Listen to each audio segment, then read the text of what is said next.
Boa tarde, sejam todos bem-vindos a esse bate-papo. E enquanto as pessoas vão chegando, eu quero agradecer essa live que tem o apoio da Embaixada Americana e da USBEA Brasil. Para quem não me conhece, eu sou a Cimei Bacelar, eu sou gerente cultural do CCBio. E o CCBio também, para quem não conhece, é um centro binacional que atua no ensino da língua inglesa, da arte e da cultura também. E nós estamos nessa live exatamente para falar de arte e cultura. A gente vai falar sobre mercado de arte e eu vou chamar 4 pessoas, 4 convidados, e conforme eu for apresentando, eles vão entrando aqui na nossa live. A nossa primeira convidada é a Carla Lozardo, que é coordenadora do Clube do MAN desde 2019. Deixa eu colocar a Carla. Olá, boa tarde. Tudo bom, Carla? Obrigada pelo convite. É uma honra para o CCBio receber a sua presença aqui nesse bate-papo.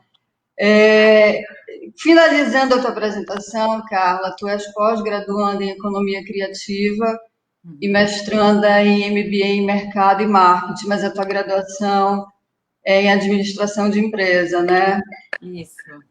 E seguindo aqui com os nossos convidados, eu vou chamar a nossa amiga queridíssima, Elza Lima, que é fotógrafa desde 1984, né, Elza? E Sim. tem um trabalho voltado para os espaços amazônicos e desenvolve um trabalho também de documentação das manifestações culturais da região do Baixo Amazonas, não é isso? Sim, sim. Boa E agora... tarde. É um prazer estar aqui. E é um prazer estar do lado da Carla, do teu lado, do Herói e do Jorge Alex. Exatamente. E agora o nosso próximo convidado é também Jorge Alex Atias, advogado, mestre em Direito Constitucional e professor da UFPA, ex-presidente do CCBio, por 2 vezes colecionador e sócio do escritório Silveira Atias. Seja bem-vindo. E Obrigado, finalizando os nossos convidados, Jorge Eiró, arquiteto, artista, professor da UFPA e membro do Conselho Curador do Mabel, que hoje vai desenvolver um papel importantíssimo, que é mediar esse bate-papo, porque eu vou ficar aqui mais coordenando a questão dos bate-papos que estão acontecendo lá no Facebook. Então, Eiró, a bola é contigo.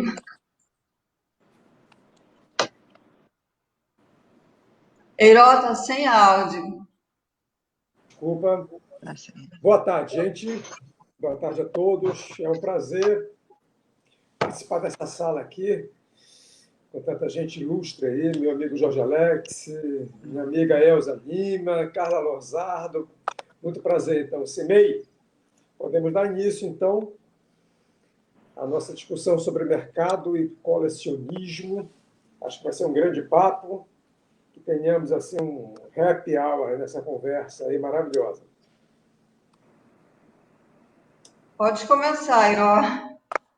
Bem, nós iremos estabelecer uma pequena Está ordem. baixo a tua voz, Herói, eu não estou escutando. Está baixa a tua voz.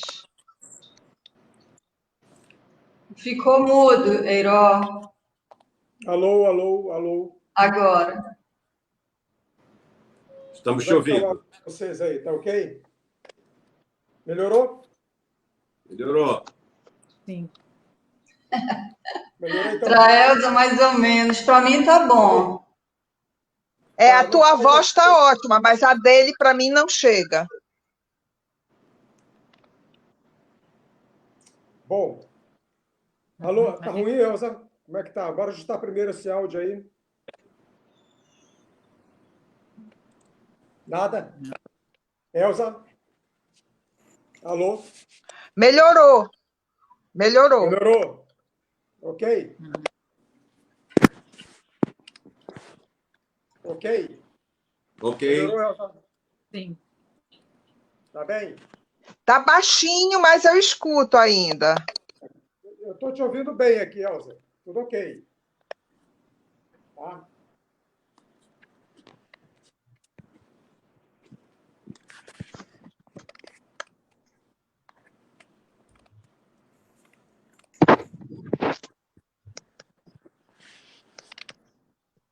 Ok, Tudo bem? Jorge. Tudo ok. Beleza, então. Gente, nós vamos dividir nossa partida aqui em 2 tempos, tá? Formulei algumas coisas assim para a gente animar a nossa conversa. Então, a gente vai começar na seguinte ordem: Jorge Alex, em seguida a Elza e depois a Carla, né, no primeiro tempo. Enfim, depois a gente pode alternar essa ordem no segundo momento. Tá bom? Bem, em torno dessa questão do mercado de arte, especificamente em Belém, eu gostaria de começar com o Jorge, batendo um papo muito informal, considerando o Jorge Alex como um dos grandes colecionadores aqui da Terra, né? Bom, a gente tem um histórico muito, muito singular em que grande parte desses colecionadores aqui no Pará tem uma origem de formação em torno da Galeria Elf, comandada pelo Gileno Chaves desde 1981. É em torno da Elf que se forma realmente um grupo de colecionadores, apreciadores da arte contemporânea paraense, que a partir dos anos 80 também emerge entre nós com a realização de grandes eventos como Salão Arte Pará, a constituição da Foto Ativa, e um grupo de artistas oriundos da Escola de Arquitetura que também vão despontar naquele momento. Então, é nesse contexto, por volta lá do início dos anos 80, que a gente pode afirmar que surge, digamos, emerge um sentido de contemporaneidade na arte paraense. E é nesse momento, então, que essas coleções também começam a se constituir. Então, Jorge, é claro que essas coleções se dão a partir de uma rede de afinidade, né, de relações afetivas que se estabelece especialmente em torno da Elf, como eu já mencionei. Gostaria que você comentasse, assim, para a gente introduzir, como é que se formou essa coleção de arte contemporânea, a sua especialmente, em Belém do Pará. Né? Ok. Como você se tornou um colecionador a partir de então? Em primeiro lugar, eu queria mandar um abraço aí para os meus companheiros de mesa aí, para a Carla, para a Elza, para a Cilei, para o Jorge, e já até registrando que é uma coleção realmente de afetos. Mas eu queria fazer uma pequena observação. O Pará, ele teve grandes colecionadores. E nós tivemos notícias históricas, se você for recorrer à literatura, você vai ver que o Pará teve grandes coleções de arte, grandes colecionadores, e por aqui passaram pessoas de um altíssimo nível intelectual, como Frederico Barata, que era dono de uma coleção de arte sensacional. Mas, como acontece com as coleções privadas, especialmente aquelas que ficam na periferia do capitalismo, que o tratamento nas coleções lá no primeiro mundo e no mundo capitalista central é outro tratamento, você acaba tendo uma dispersão das coleções depois da morte dos colecionadores. Então, a gente tem notícia histórica dessas coleções, fantásticas, inclusive com obras do Renascimento, etc., favorecido por um boom econômico do final do século XIX, princípio do século XX, que é o da borracha, né? E aí depois você tem movimentos artísticos interessantes aqui no Pará em vários momentos, inclusive na década de 50, na década de 60, você vê grandes artistas plásticos, você vê a turma lá do Rui Meira, a turma do Benedito Melo, enfim, você tem grandes artistas. E aqui no Pará, aí vem a parte que nos toca, quer dizer, qual é o papel da gente, ou como é que surge essa geração, que já não é uma geração tão nova, de colecionadores que começa a se estruturar realmente na década de 70, final de 70, princípio de 80, né?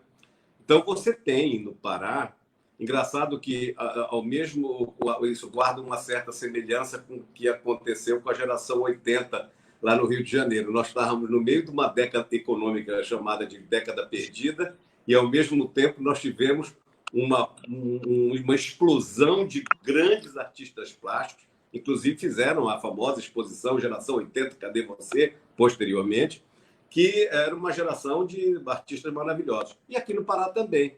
Como você observou, tem a ELF como um centro catalisador e impulsionador do colecionismo, da formação de um grupo de pessoas que gostavam de arte contemporânea do Pará, e você tem outros movimentos. Você tem lá a Foto Ativa, você tem aqueles trabalhos do Foto Varal que faziam ali no Ferro de Engomar, aqui de Belém, né? Atrás, por acaso, atrás do Centro Cultural Brasil-Estados Unidos, e você tinha uma série de outros movimentos da mesma natureza. No meu caso, especificamente, eu tive, é claro, algumas influências que vêm da família, vêm do fato de que eu frequentei durante um certo tempo da minha juventude lugares onde tinha muito contato com artes plásticas, tinha muito leilão de artes plásticas, como lá no Quitandinha, em Petrópolis, que era um centro cultural, com grandes leiloeiros. E você tem as influências, como eu disse, familiares e de amigos. Eu acho que o processo de formação de uma coleção ele começa naturalmente. Você não se decide como colecionador e você não quer começar uma coleção. Eu acho que a coleção se apresenta ao colecionador ou a colecionadora é apresentado à sua coleção num certo momento. Tem aquele crítico americano lá, acho que é o Jerry Swartz, que diz que o cara se descobre colecionador quando não tem mais parede suficiente para receber os quadros que ele comprou. Então, eu gosto de registrar também um outro aspecto que eu considero importante. Eu acho que chamar, por exemplo, uma pessoa como eu e alguns outros daqui de colecionadores tem uma certa arrogância que não é correta em termos materiais. Eu acho que você começa juntando e, quando você vê, você tem um número significativo de trabalhos. Mas você não tem o que eu costumo chamar de unidade de espírito. Você não tem uma unidade teórica, uma matriz que você vai seguir para montar uma coleção. Por exemplo, eu quero montar uma coleção de esculturas do século XIX ou de Art Deco, ou, sei lá, Art Nouveau, e assim por diante. Não. Eu acho que a única unidade que existe nas obras que eu tenho, se é que se pode chamar de coleção, é aquela unidade que reside no meu espírito mesmo de apreciador, de apreciar, de gostar, de ir aprendendo a reconhecer aquilo que você considera ou que depois vai ser descoberto ou aceito como alguma coisa legitimada no museu, legitimada pelos críticos, etc. Então, eu acho que a coisa começa assim. E, como você disse, a importância do Gileno nesse processo foi imensa, não só para mim, mas como para outros que começaram a montar pequenas coleções de arte aqui no princípio da década de 80. Não sei se respondi a tua pergunta, Jorge, se é esse o sentido, mas pelo menos foi a forma como eu entendi. Não, claro. Eu, na verdade, quis fazer, quando me precipitei historicamente, eu quis fazer apenas um recorte a partir dos anos 80 para cá, meio que puxando a brasa para a sardinha da nossa geração 80. Mas, óbvio, o Jorge se reportou muito bem a um outro momento histórico aqui no Pará, que realmente se destacou em vários aspectos nesse sentido, tanto da produção artística, também de um certo colecionismo, né? No final do século XIX para cá, especialmente a começar pela nossa Belle Époque, né? Por conta do ciclo da borracha que iniciamos. Né? E também da produção artística, e o Jorge destacou do grupo do Tinga, do Rui Meira, Benedito Melo, Frazão e tal. Né? Muito bem. De todo modo, para a gente situar essa discussão, pelo menos desse arco histórico dos últimos 30, 40 anos, em que a gente pode apontar, sim, sem nenhum demérito, porque quando a gente chama de colecionadores, né, ou de mercado de arte, talvez a gente esteja sendo um pouco pretensioso. Afinal de contas, existe um mercado de arte em Belém, e aí eu aproveito para conversar com a Elza e situar essa questão no campo da fotografia, né? Como é que a Elza observa realmente a presença da fotografia nesse colecionismo aqui local, considerando que é incontestável realmente a projeção que a fotografia paraense teve a partir dos anos 80, especialmente, não só local, mas nacionalmente, e eu posso afirmar que, inclusive, do ponto de vista assim, comparativo, sem nenhum demérito, até mais do que das artes plásticas em si. Né? Talvez a geração da fotografia que emerge nos anos 80, da qual a Elza é uma baluarte, como a Elza observa, tanto do ponto de vista local, né, a presença da fotografia nessas coleções, como também no panorama nacional.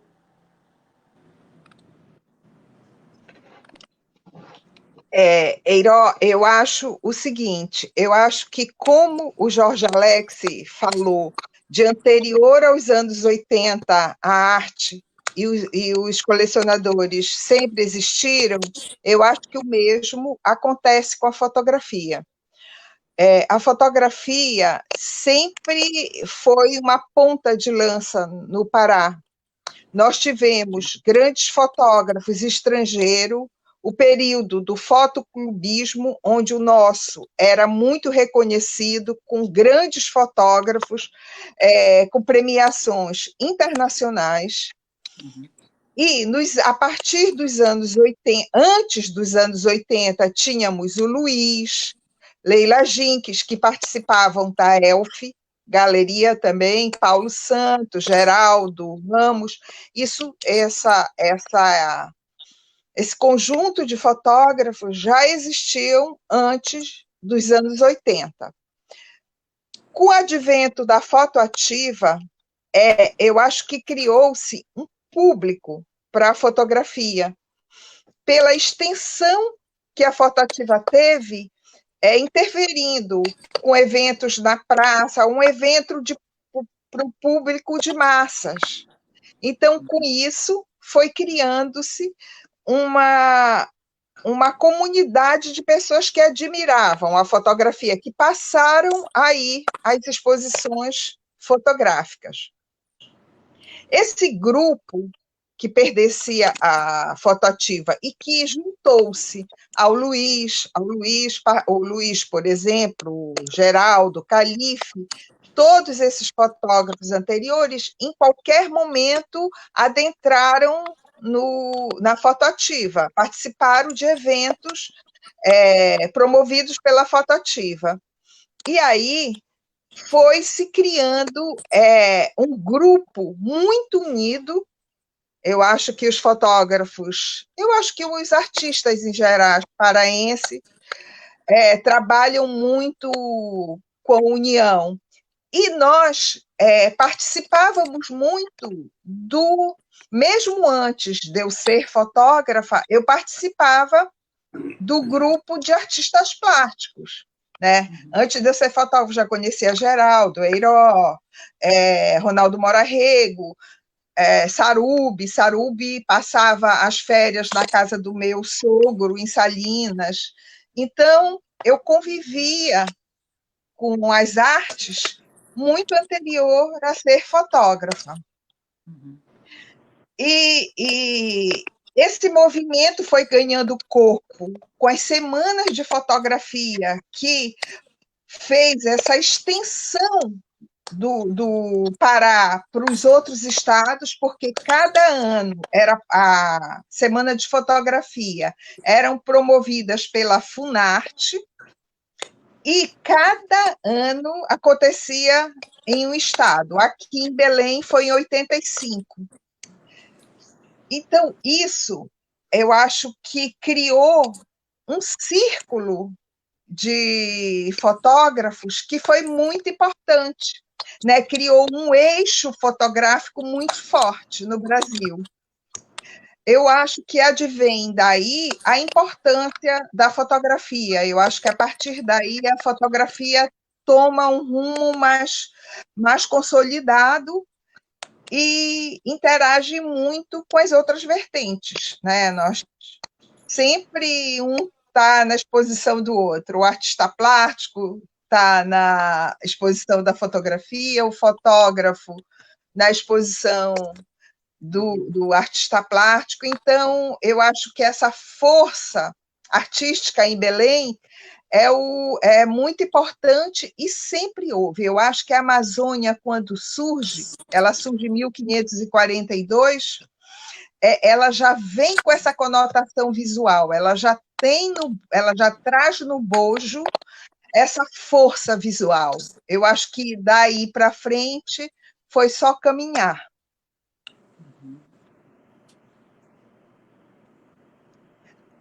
Respondendo à tua pergunta, eu acho que a questão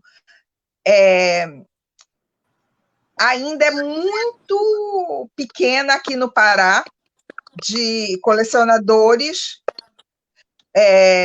Fora o Jorge Alex, tem muitos poucos. Aliás, o Jorge Alex tem um acervo imenso, que eu digo sempre para ele que só falta montar um museu. É só isso.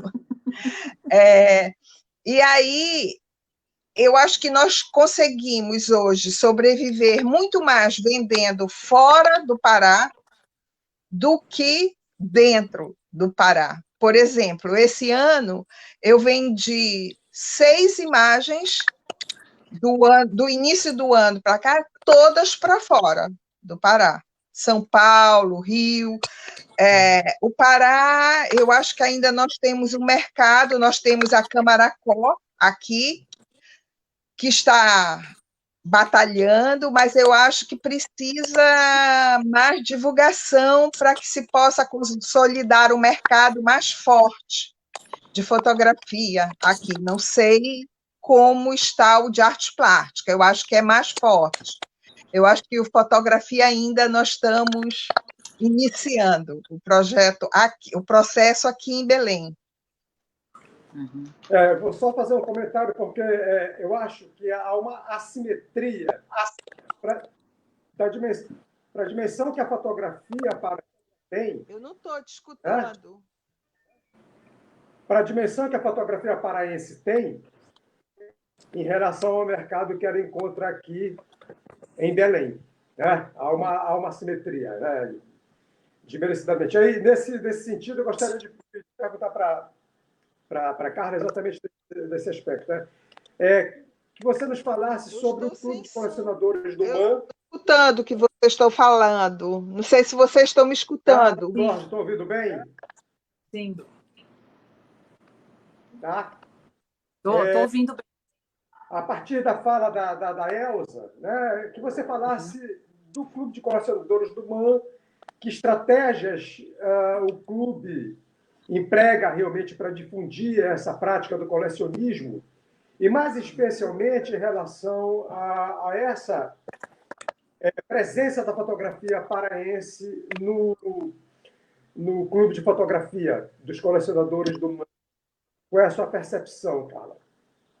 Então, realmente assim, a ideia, o clube foi criado em 1986, então ele vem daquela história da geração 80, né, que o Dr. Alex falou, assim, de muito, fervilhou muito a produção artística naquela época, né, tanto é que, na sequência, o clube é criado primeiramente como clube de gravura, então esse ano completa 34 anos, e naquele momento foi um movimento de vanguarda mesmo, né? De trazer essa questão do colecionismo, mas como uma forma de educar esse público, o que colecionar, como colecionar, né? e com essa ideia de ter uma curadoria que orientasse a escolha dos artistas, das obras selecionadas, né? E aí, em 1990, o museu, né, no caso específico do MAN, ele começou a adquirir muitas obras de fotografia. Ele começou a olhar para esse mercado como fotografia como obra de arte. E adquiriu várias obras e fotografias de artistas, de fotógrafos brasileiros, de fotógrafos estrangeiros. E, na sequência, em 2000, ele cria o Clube da Fotografia, exatamente para mostrar também que fotografia é uma obra de arte, né? E, então, esse ano está completando 20 anos, né? Então, assim, nós produzimos muitas obras. Nós temos, dentro do acervo do Clube da Fotografia, nós temos 6 artistas que vêm do Belém do Pará. E isso, quem trouxe esse olhar para o Clube da Fotografia foi o curador do clube, que é o Éder Chiodeto, que não sai de Belém, está sempre em Belém, e ele sempre traz essa força dessa produção, desse olhar do fotógrafo, né? Da região, com esse olhar das cores, da luz, das formas, né? Muito forte isso. E trazendo para o eixo Rio-São Paulo, que é aquele eixo que a gente sempre fala assim, que é o eixo até hoje muito forte, só se fala muito no eixo Rio-São Paulo, e o clube vem com esse propósito de trazer a arte, né? Tanto no suporte da gravura, de múltiplos e de fotografia de várias partes do Brasil. E trazendo também artistas desconhecidos no eixo Rio-São Paulo. Então, eu vou dizer o caso específico, por exemplo, da Elza, que a Elza fez parte do Clube da Fotografia o ano passado, né? E ela, assim, algumas pessoas, alguns colecionadores que iniciam a coleção não conheciam o trabalho dela. Então, assim, tem todo esse trabalho nosso do clube de mostrar quem é a Elza, de mostrar o trabalho dela. Então, a gente faz todo um trabalho em cima. Então, por exemplo, todas as produções, os livros, por exemplo, tem um catálogo da Ipsis que conta todo o trabalho, o projeto dela de fotografia. Então, a gente viabiliza isso para os sócios, para que eles pesquisem o trabalho desse artista que a gente está trazendo, desse fotógrafo. Então, a gente, por exemplo, leva nas feiras. Então, a obra dela, toda feira que foi levada pelo MAN, na SP Arte, na SP Foto, na MAD, na Arte Rio, a gente leva trazendo, assim, contextualizando a obra dela, né? Ou a dela ou de outros, todos a gente acaba sempre contextualizando para que a gente eduque esse colecionador, que pode ser um colecionador que esteja iniciando uma coleção, ou um colecionador que já coleciona, que já tem essa veia de colecionar, mas assim, que desconhece um artista, que desconhece um fotógrafo, ou então que conhece muito pouco, mas a gente traz essa formação, essa educação formal. Olha, esse é um caminho, esse artista, olha o que ele traz, olha como é que ele olha, olha o Brasil que ele representa. Voltando à questão do colecionador, né? Que o colecionador é isso que o Dr. Jorge fala, é uma coleção de afinidades, assim, você trazer para dentro da sua casa coisas que você gosta, então que te apetecem aquilo. Eu gosto que trazem memórias, que às vezes é um artista que ele está olhando o mundo e como é que ele olha o mundo. Então, esse colecionador, ele olha e ele entende como é que aquele artista olha o mundo naquele momento. Então, tem várias questões ali, que como eu falo, né? No meu caso aqui como clube, a gente faz esse elo entre o colecionador e o artista, né? Então, assim, sem o colecionador, o artista também produz para quem? Né? Não é só para ele produz para esse mercado, para esse colecionador, essa pessoa que vai comprar essa obra porque ela tem uma afinidade com aquela obra, com aquele artista, né? Então, acho que é mais ou menos por aí. É um ciclo, é um elo a produção, o artista e o colecionador estão sempre juntos, eles movimentam isso. Eu acho que é isso. Muito bem, eu acho que é fundamental o formativo do clube, mais do que uma vitrine, né, da produção desses artistas que compõem o clube de colecionadores, esse aspecto pedagógico realmente, de orientação, de balizamento realmente, para a questão da formação do colecionador ou de novos colecionadores, né? Eiró, Então, deixa eu fazer um corte aqui rapidinho. Vê se tu consegues aumentar o teu áudio aí no teu computador. Cimei, então você está falando, Cimei, não estou ouvindo. Não está ouvindo? Eu estou ouvindo. Eiró, tu estás me ouvindo? bastante, está ótimo aqui. Então, algumas pessoas Eu pediram não para estou tu... ouvindo, mas daqui a pouco eu ouço. Algumas Qualquer pessoas coisa pedindo... o Jorge traduz aí para mim, porque nesse momento eu não estou... Eu creio que a capa do iPad esteja... E só mais uma observação, Eiró. O Luiz Braga ele fez um comentário aqui dizendo que tivemos um Tiziano em A uma voz da coleção Cimei local. eu escuto, mas a do resto nenhuma. Então, eu não sei se é uma pergunta dele falando sobre o Tiziano em uma coleção local no início do século XX. Se alguém quiser fazer algum comentário. Eu acho que o Jorge conhece essa história, né, Jorge? Qual? Eu não estou ouvindo, Jorge. Faz um sumário para mim. Nós já tivemos um Tiziano numa coleção... A Leda e o Cisne. Exatamente, a Leda e o Cisne, que conta-se que era um Tiziano que estava por Belém, foi comprado em Paris, trazido... Eu vou sair e vou entrar de novo, para ver se melhora. Tá bom. Tá bom. Você tem essa referência em alguns livros históricos de Belém, né? A referência da Leda. Por isso que eu quis me referir às coleções do princípio do século XX, final do século XIX, porque eram coisas realmente maravilhosas. Os jarros, os lustres de galé, essas coisas todas que aqui tinham muito, havia muito disso em Belém naquele período, né? E você vê os livros históricos sobre a Belle Époque e você tem notícia desses fatos, né? Agora, eu não sei se o Jorge estava falando alguma coisa, como é que vai ser a lógica do debate. Eu queria só fazer uma observação sobre o que a Carla disse, da questão da importância do clube.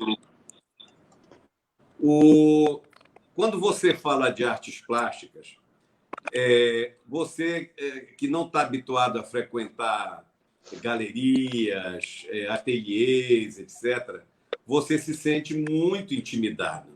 É como se você precisasse que houvesse uma intermediação, quase que um sacerdote que fizesse a apresentação daquela coisa mágica para o ignorante que não entende absolutamente nada do que está sendo mostrado ali. Então, isso é uma coisa que o clube de colecionadores ele tem essa vantagem.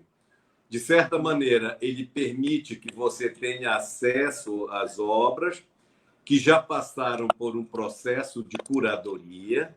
Se ele quiser realmente criar uma coleção, ele vai adquirir obras que já estão legitimadas por um curador, já passaram por um processo de aceitação dentro de um museu, e a arte, meus amigos, de qualquer jeito, como tudo na vida, ela se legitima através dessas instâncias, e quando ele já compra aquilo que está, de certa maneira, aceito como algo de muita qualidade. E isso é importante. É fato que há uma corrente de artistas que tenta dessacralizar a obra de arte, dizendo, olha, não é nada disso. Esses colecionadores são uma coisa horrorosa, só querem fazer o mercado andar, esse conceito de mercado dentro das artes plásticas. Isso é um erro. Você pega, por exemplo, o Lerner. O Lerner, ele que é um desses críticos talvez mais veementes contra esse processo de de compra, venda de obra, de trabalhos de galerias e etc. Ele fez uma exposição, eu acho que foi na Galeria Vermelho, eu não vi essa exposição, mas ele deu uma entrevista, porque quem fez a curadoria, se não me falha a memória, foi a Lilia Schwartz, e ele diz assim, olha, eu queria o tempo todo desacralizar as obras e mostrar que tem uma certa nota de falsete nessa história do mercado de arte. E quando eu entrei aqui, a montada exposição, ela ganhou uma tamanha dignidade e relevância que eu olhei e disse, puxa, a montagem da exposição passou exatamente o sentido oposto do que eu queria com o meu processo de desacralizar e de desmistificar a arte. Então, tem esse aspecto também de que o Clube de Colecionador permite que você se aproxime da obra de arte de uma forma menos intimidatória. E, nesse particular, eu acho maravilhoso o papel do Clube de Colecionadores, porque ele, inclusive, tem um ponto que a Carla pode falar, que diz respeito à aproximação dos colecionadores para visita aos ateliês, para conhecerem os artistas plásticos, trocarem ideia, enfim, tirar aquele caráter intimidatório que tem a aproximação do adquirente, do comprador, do colecionador da obra de arte, da figura do artista e da própria obra que ele pretende comprar. Alô, Cimei? Oi, Cimei. Nós temos alguma... Oi. Está me ouvindo? Nós temos alguma questão aí? Não, foi só essa observação. A Elza que acho que caiu e não conseguiu voltar. O senhor está me ouvindo, doutor Jorge Alex? Sim. Não, o áudio está ótimo aqui para mim. Eu acho que ele não está me ouvindo. O doutor Alex não está ouvindo.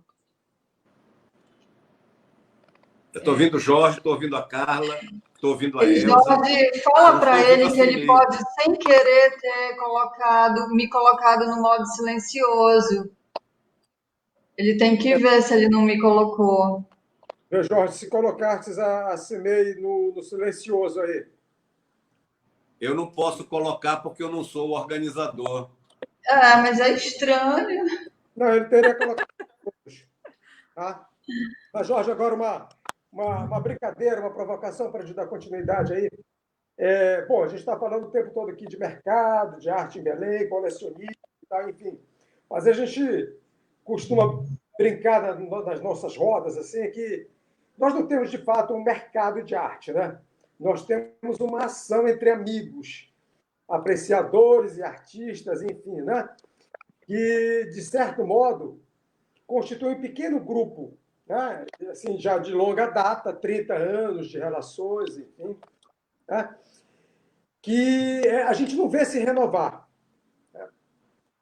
De que modo a gente poderia realmente, partindo desse aspecto da formação de novos colecionadores, dar pistas de que estratégias poderíamos adotar realmente para ampliar esses colecionadores em Belém? Eu acho que essa pergunta é melhor respondida pela Elza e pela Carla, e no final eu respondo uma provocação, mas eu acho que as duas têm muita coisa a falar sobre isso, mais importante do que eu pudesse falar. Especialmente sobre esse aspecto da formação, né? De um processo pedagógico, realmente, um processo formativo mesmo, né? De novos olhares, de novos apreciadores. Acho que é nesse sentido mesmo, né? Elza ou Carla poderiam... A Elza,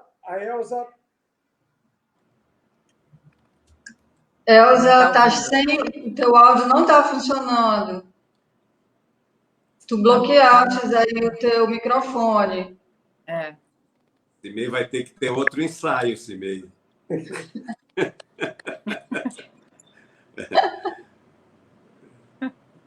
Ela bloqueou o microfone. Eu vou ligar para a Elza. Gente, mas a Carla vai responder, mas eu vou te falar, Carla, um outro comentário que a Maria Amélia que morou muito tempo aqui em Quem vai Belém do falar? Eu não Pará. estou ouvindo a Elza, mas eu acho que alguém pode falar. Uma das duas pode começar, porque Tá. todo mundo está ouvindo. E que... Eu estou ouvindo a Carla, mas não estou ouvindo a Elza. Tá. Tá, então, a Maria Amélia ela falou que o eixo Rio-São Paulo deveria voltar os olhos para outras regiões do país, onde temos artistas e fotógrafos maravilhosos. E a região norte está cheia deles. Eu concordo com ela. E esse é um cuidado que a gente tem realmente, de fato, no clube. Tanto é que a gente tem o Luiz Braga, a gente tem a Valda Marques, a gente tem a Elza, e do Nordeste a gente também tem o Marcelo Silveira esse ano, a gente tem do Sul, a gente tem a Vera Chaves Barcelos, mas falta mais, é uma coisa que a gente precisa fazer muito, nunca pode parar. E a questão do sócio novo, né, do jovem, para vocês terem uma ideia, por exemplo, a gente tem no clube, assim, jovens mesmo, colecionadores, que começam a sua primeira coleção aos 25 anos. Então, são jovens que acabaram de terminar a faculdade e muitos vão e compram a sua primeira coleção com a gente. E aí vai, assim, até 80 anos. Então, assim, tem para todo mundo. Tem para quem está começando, de fato, e para quem já é colecionador. Agora, realmente, para a gente chegar nesse público mais jovem, existem duas questões aí. Uma, geralmente, eles já são filhos de colecionadores. Essa questão da herança dentro de casa, né? É como quem gosta de ler, são várias coisas. A educação também começa dentro de casa. Então, geralmente, quem coleciona já muito jovem é porque ou tem um pai, ou tem a mãe, ou tem os dois que colecionam, tem um tio, ele já tem esse convívio com o colecionismo de arte. Isso é um fato. Agora, os que não têm, eles realmente vêm assim, participando de feiras, indo a feiras, mais do que indo a galerias, porque, como disse o doutor Jorge, realmente é um fato, as pessoas dizem, né, descrevem que é uma coisa muito inibitória entrar numa galeria, porque às vezes você passa pela galeria, não tem uma explicação nenhuma, ninguém vem te atender, isso é um fato. Por isso que existem as feiras, para mobilizar esse mercado, que as pessoas tenham acesso livre a vários tipos de galerias, de exposições, de convívio mesmo com a arte. Eu acho que realmente é fomentar exposições de arte para que as pessoas tenham acesso, né? O artista também tem que ter espaço para que ele possa apresentar o seu trabalho. Então, essa cultura, né? Essa educação para o jovem artista está envolvida em tudo isso. Assim, ele ter acesso, de fato, a ir em exposições, a ir em feiras de arte. E isso é um fato, com certeza. E quanto mais jovem, melhor. É igual você falar assim, o jovem que lê, ele tem que ter acesso ao livro desde criança, desde jovem. Então, assim, é levar as crianças a exposições de arte, levar as crianças por exemplo, como tem uma BEU que tem um instituto de arte, é promover o acesso à cultura. Com certeza, é começar desde pequeno. E isso começa em casa, a escola faz o seu papel também. A gente tem muitas visitas de escolas ao museu, como tem outros museus também. Então, esse convívio com a arte para deixar mais próximo a arte de quem vai amanhã virar um colecionador, sem dúvida nenhuma. E aí entra o papel especificamente do clube, que a gente faz de dar essa educação continuada, trazendo os curadores para próximo desse público, falando sobre o trabalho, trazendo a Elza. Por exemplo, ano passado a Elza foi para o MAM. Ela apresentou o trabalho dela, as pessoas não conheciam, então ela trouxe toda uma referência do olhar dela, amazônico, que ela gostava. É isso, é educar de todas as vias possíveis, sempre. Não sei se eu te respondi. Deixa eu fazer uma observação que eu acho importante, por questão de mercado mesmo. Sim. Uma das coisas que inibe as pessoas é saber como é que se monta uma coleção de obras de arte. É uma coisa muito cara, é uma coisa dificílimo acesso, você não consegue chegar lá. Então, aí nós temos que fazer algumas observações. Em primeiro lugar, quando tem pessoas que podem querer montar uma coleção de obra de arte que não tem nada a ver com paixão por artes visuais ou coisa semelhante. Estão usando a obra de arte como reserva de valor. Ela é reserva de valor. Estão investindo, acham que isso é um capital que fica lá, é um ativo real que pode ser lançado mão a qualquer momento. Esses caras dificilmente vão trabalhar com a obra de arte do artista que está começando. Eles querem alguém que esteja legitimado ou já impulsionado pelo mercado para que eles possam até mais tarde, mais adiante, vender. Inclusive, alguns bancos estão criando ativos próprios, fundos próprios para aplicação em arte. Isso é uma coisa. Outra coisa é você comprar porque você gosta. Sim. Você quer comprar porque você gosta, porque você tem afinidade com... Eu, por exemplo, acho que você tem 1000 razões para colecionar. Usar reserva de valor, para quem tem dinheiro e precisa ter um ativo, é uma boa ideia para muito tempo, porque é só para muito tempo, realmente, a não ser que você seja um especulador.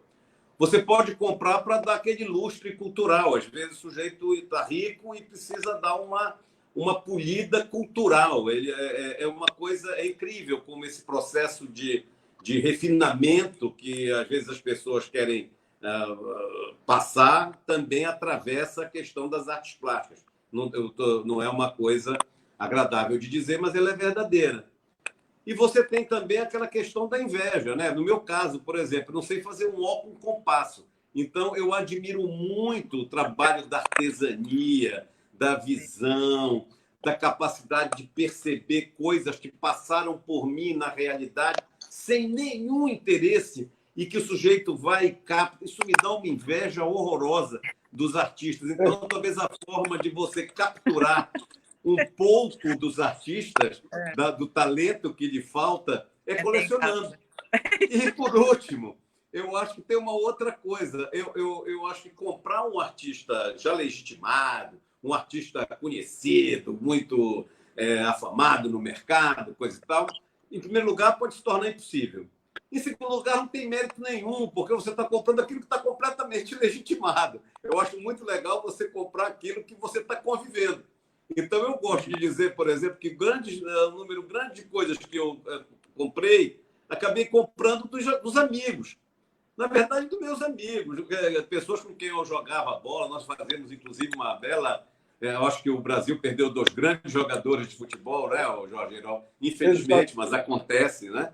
E do Jorge, do Geraldo, da Dina, da Elza, eu não vou correr o risco do Pedrinho, que ficou nominando quem são os prediletos dele. Eu acho que o Pará tem tanta coisa boa que é uma armadilha você querer nominar quem são os melhores daqui. Nós temos realmente uma produção, Carla, você conhece uma parte dessa produção, mas o Pará tem uma produção tão vibrante, tão importante, e detalhe, sem aquela coisa do regionalismo, daquela coisa barata de dizer, olha, vai falar sobre a floresta. Não, isso está tudo dentro de uma visão de mundo que ela não é folclórica, ela não é daquele regionalismo no pior sentido da palavra. Ela tem uma linguagem local e universal fantástica. Isso. Você não vai dizer, por exemplo, que os trabalhos que é da Elza, que está aqui na frente, aquelas amazônidas que ela fez agora, que eu tenho um dos trabalhos que é maravilhoso,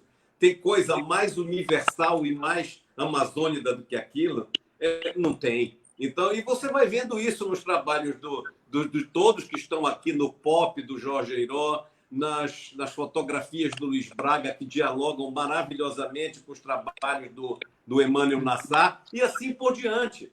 Então, você trabalhar com os seus contemporâneos tem isso. Você estimula o mercado, você compra daqueles que você tem afinidade, você cria afinidade com o olhar antes de pensar na obra como uma reserva de valor, e isso tem um valor extraordinário para a sua satisfação pessoal. E no caso de gente invejosa como eu, o prazer de ter alguma coisa que você não possui, aí você toma do artista quando você coloca na sua parede. É isso. Maravilha, Jorge. Vou dar um toque mais brincalhão nesse negócio, está muito formal. Daqui a pouco você vai falar da universidade, né? Herói, a Elza quer fazer um comentário, Claro. mas e depois da Elza, o Pedro Bentes pergunta para a Carla por que não há um clube de esculturas. Mas a Elza pode fazer o comentário dela. Elzinho, Então, quando eu falei na pergunta que tu me colocaste da fotoativa e do Luiz, o que eu quis dizer foi o seguinte: o Luiz tinha já um trabalho consolidado quando a fotoativa entrou em Belém e que ele participou de alguns eventos dentro da fotoativa, não que ele fizesse parte da fotoativa, e sim que ele participou de algum projeto da fotoativa, porque ficou meio conturbado essa minha explicação, eu queria explicar direitinho. É isso. O Luiz existia anteriormente à fotoativa e que ele participou, rio acima, rio abaixo, de alguns projetos na fotoativa. Então, era só para explicar melhor. ok, obrigado, Elza. Agora a Carla pode falar sobre o que o doutor Pedro Bentes falou. O Pedrinho quer saber por que não tem escultura. Tem que ter escultura. Olha, eu posso dar duas respostas. Uma, porque realmente foi uma escolha curatorial. Na verdade, assim, o clube ele tem esses dois curadores convidados, né, que é o da gravura e da fotografia, o Felipe Scovino da gravura e o Éder Chiodeto da fotografia, só que eles se reportam ao curador-chefe do museu. Então, na verdade, isso foi uma escolha curatorial de criar o da gravura em primeiro momento e da fotografia depois. Na verdade, a segunda resposta que eu posso dar dentro disso, no momento agora, é o seguinte, que na hora que, de 90 para cá, o Clube da Gravura ele passou a ser um clube de múltiplos, ou seja, não era uma produção também só de papel, né? Ela criou a ideia do múltiplo, então que tivessem outros objetos que fossem dentro com outro suporte. Abriu-se até para a escultura, mas não surgiram trabalhos exclusivamente de esculturas. Então, isso é uma coisa assim que está dentro da gravura como um suporte, mas que, de fato, nunca apareceu um trabalho. Então, assim, de repente, é uma coisa que a gente pode até pensar para um trabalho para 2021, 2022, de realmente entrar com esse suporte como uma solicitação. Olha, gostaríamos que um artista fizesse um trabalho como forma de escultura. Isso nunca foi feito, porque, na verdade, a gente deixa o artista livre para ele poder fazer o que ele quiser dentro de um trabalho curatorial que converse, dialogue com o acervo do museu, porque é uma coisa que eu tenho que falar aqui o seguinte, né, que toda a obra que é produzida para o clube de colecionadores, ela entra no acervo do museu. Então, ela faz parte do acervo do museu, ela vira uma obra de arte do acervo do museu. Então, é uma coisa que a gente tem que pensar para o futuro. Por que não fazer uma obra especificamente de escultura? É uma questão de escolha mesmo. Mas boa pergunta. Eu acho que o mais próximo que o MAN fez disso foi o Clube de Design, né? Que tinha alguns trabalhos tridimensionais, alguns objetos, etc., mas ficou por um tempo limitado. Né? Exato. Por exemplo, esse ano a gente tem na gravura 2 livros de artista, que não é papel, o suporte não é o papel, mas são 2 livros de artista, um do Ascânio, MMM, e o outro que é do Marcelo Silveira. Então, são 2 suportes diferentes e que levam uma obra como se fosse um livro de artista. Então, já quebra um pouco o suporte. Mas, como escultura, a gente não tem mesmo, não temos.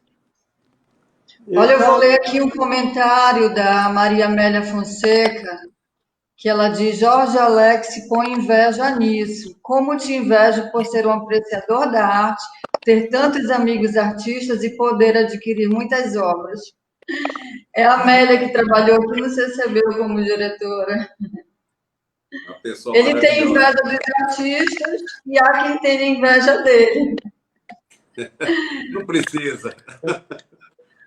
Mas tem O algumas... pai do Jorge Alex foi meu professor, então já vem de outra geração a amizade. Nossa. Um grande Legal. professor. Tem que dar o contexto, tem que dar o contexto. É porque... Não, mas a Maria Amélia... Obviamente, eu sou o mais sênior aqui do grupo, né? Então... A Maria Amélia é importante destacar que ela também é uma colecionadora. O apartamento dela em São Paulo é cheio de artistas nas paredes. Então, e ela até fez um comentário aqui que o filho dela gastou um salário inteiro comprando um quadro, uma exposição que deixou os amigos dele perplexos. Então, ela educando, né? Ela realmente deu uma boa educação para os filhos, porque os dois gostam de arte. Aquilo que a Carla falou, né? Aquilo que a Carla Exatamente. falou. Olha, alguma coisa fica. Às vezes você leva os filhos para ver os negócios. Eu fico brincando, a missão civilizatória é com a gente mesmo. A gente vai se civilizando e vai civilizando os filhos, ou se incivilizando, não sei bem. Mas eu queria te dar um exemplo. Meus filhos gostam de artes plásticas, eles realmente gostam. Mas eu me recordo que uma vez eles moravam nos Estados Unidos já há muitos anos e eu fui levá-los.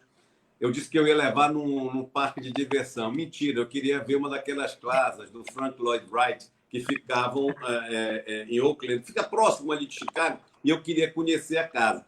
Quando eu cheguei lá, eles perguntaram, cadê o parque? Eu disse, olha, vamos entrar, primeiro a gente vai ver essa casa aqui, que eu estava enrolando para que eles vissem a casa, na verdade, que eu achava belíssima. E era.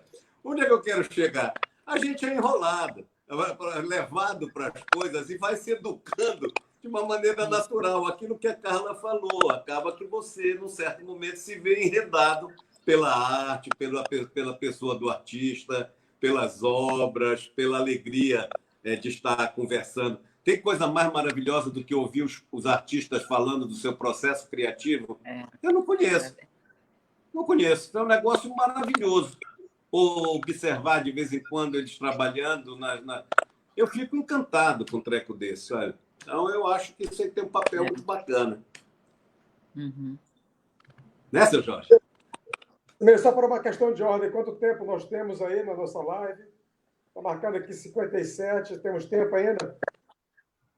Temos, a gente pode fazer aquela finalização, né? Mais 15 minutos, porque nós já estamos praticamente com 1 hora de live. Uhum. Perfeito. Então, a gente deixa à vontade aí, para que a Carla, o Jorge, a Elza façam suas considerações finais aí sobre esse papo, enfim, traçando, quem sabe, perspectivas para um novo encontro, enfim, novas provocações para essa conversa. E antecipando também meus agradecimentos aí à participação de vocês, em meu nome, em nome do CCBio, para que a gente possa realmente traçar estratégias para o crescimento desse mercado aqui local e também para a produção paraense a nível nacional. Ok? Uhum. Então é com vocês aí, meus amigos. Elza, Direcionador. Quem começa? Então, eu quero agradecer a presença, o convite, e não pude falar direito, mas eu estive vendo o trabalho da Carla no MAN e fiquei encantada com toda a qualidade, o cuidado com que eu a conheci no dia da palestra, então fiquei muito tocada com o caminho que ela estava dando na gestão dela lá no MAN. Desculpe aí o problema na comunicação aqui no o meu apartamento tem dificuldade realmente para a internet. Ontem eu tive um encontro e correu tudo bem, hoje já teve problema.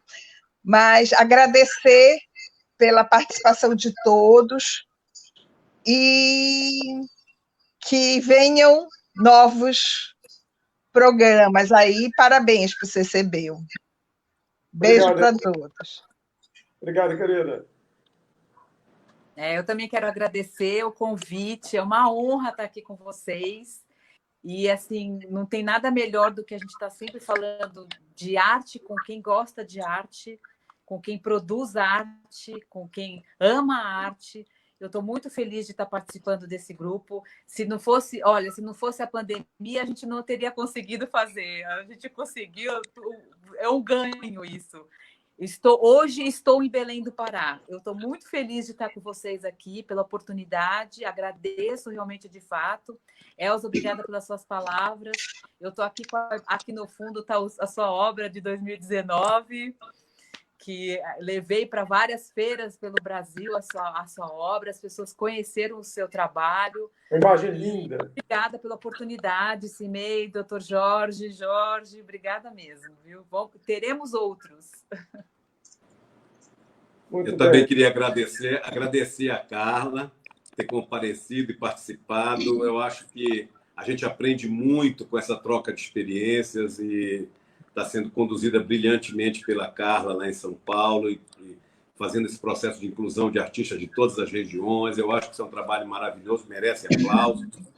Em segundo lugar, eu quero dizer que a gente se ligar às artes, a gente que não tem talento, a gente tem que lembrar que a arte ela tem um papel documental, historiográfico, mas ela tem um papel de beleza, ela tem um papel estético, ela tem um papel de denúncia, ela tem um papel de provocação.